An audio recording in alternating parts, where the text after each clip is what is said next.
Guys, Joel Embiid is hurt. And I know it's probably not that surprising because Joel Embiid's always hurt, especially in the playoffs. He had he had an awful performance yesterday. I think he had like 12 points or something like that. He was 4 for 20. I think 12 points or maybe 17. 21 rebounds, and the announcers were talking a lot about how Joel was, leaned over, grabbing his shorts, and that he doesn't look right. And to me, my thought was, Joel Embiid always has that posture because he's out of shape, and that is his posture because he's out of shape. He's tired, and yes, he's leaned over, he's grabbing his shorts, and that's because Joel Embiid's out of shape. And it's frustrating because he is so extremely talented, and the dude is incredible, and he's a superstar. But the issue is you won't take your physical fitness seriously, and it's continuously biting you and your team in the butt. Like, had Joel Embiid been properly conditioned and probably 20 to 25 pounds lighter, who knows where Philly would have been already. And it just, for whatever reason, he just seems like he's not going to get on that program. He needs to talk to Joker and see what his nutrition program is, because we got a taste of Skinny Joker, and Skinny Joker won the MVP. Now, granted, I don't think I would say that Joker was the best player in the NBA this year, but nonetheless, he won the trophy. Joel Embiid hasn't won that yet. He probably would have if he finished out the season, didn't miss 20 games. But that's him. He's always going to miss time. And I was talking to a friend, and shout out to Dre, but he said that basically any big man hit Joel Embiid's size always misses time, like always. And he's right. I took a look at Shaq, which maybe Shaq is a bad example because we know that he didn't take his fitness seriously, but Shaq never played a full season, always missed time.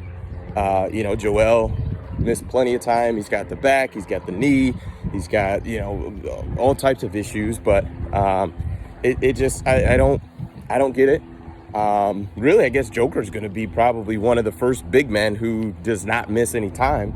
But this is the reason why that I think Philly is essentially screwed, because you have one star who, and I'll give Joel credit because he battled his butt off in the game. 17 rebounds, even if he is hurt or not, 17 rebounds is incredible.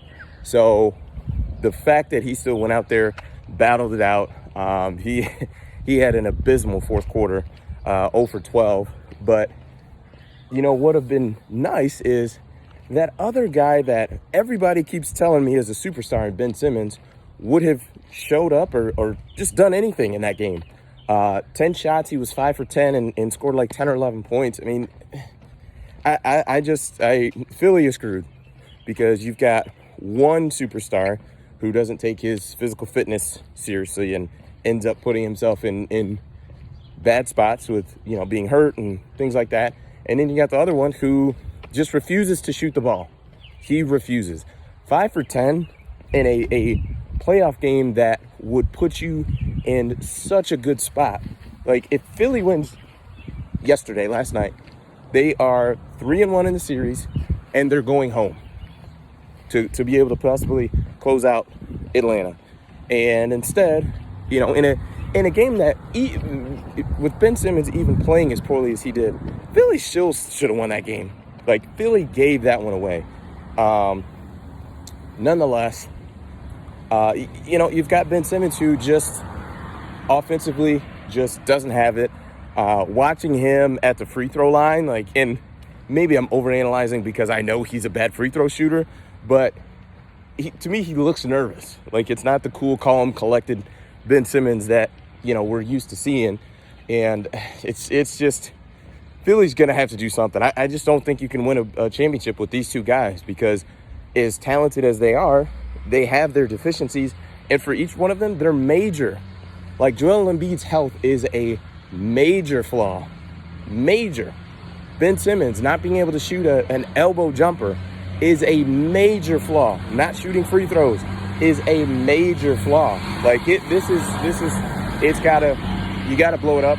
And I don't even know who I would keep in the situation either.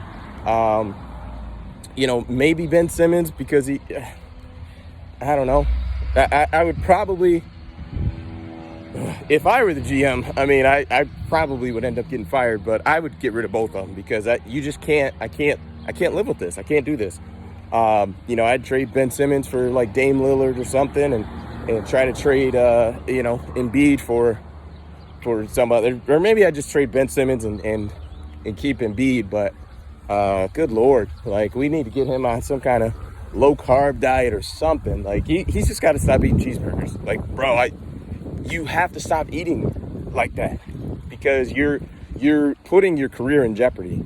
Like Philly I would argue to say that Philly should have a championship already by now. And Joel Embiid is probably 70% of the reason that they haven't. And Ben Simmons is the other 30%. Like it's, the coaching and all that stuff, like we can make excuses, but it's those two guys who don't want to put in the work. A couple years ago when Kawhi hit the shot when he was in Toronto to send Philly home, Embiid was crying after the game, which I have no problems with. I actually like it. It shows you actually care about this. But that was supposedly his lock screen on his phone for the whole offseason. That was his Twitter, profile picture, and that was his motivation for the offseason to come back better, ready to go, blah, blah, blah. Start of the season, you're still fat and overweight. You're still fluffy.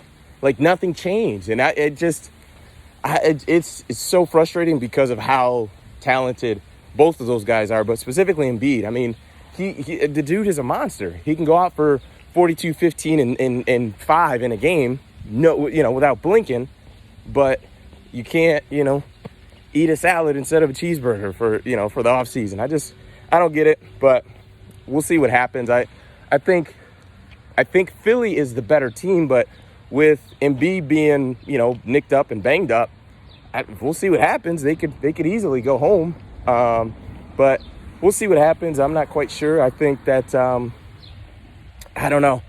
I think Atlanta, the arena was going crazy, but I just think Philly's the more talented team, and I think they'll get it done. And really, it's probably going to be thanks to Tobias Harris coming in to save the day. So we'll see what happens.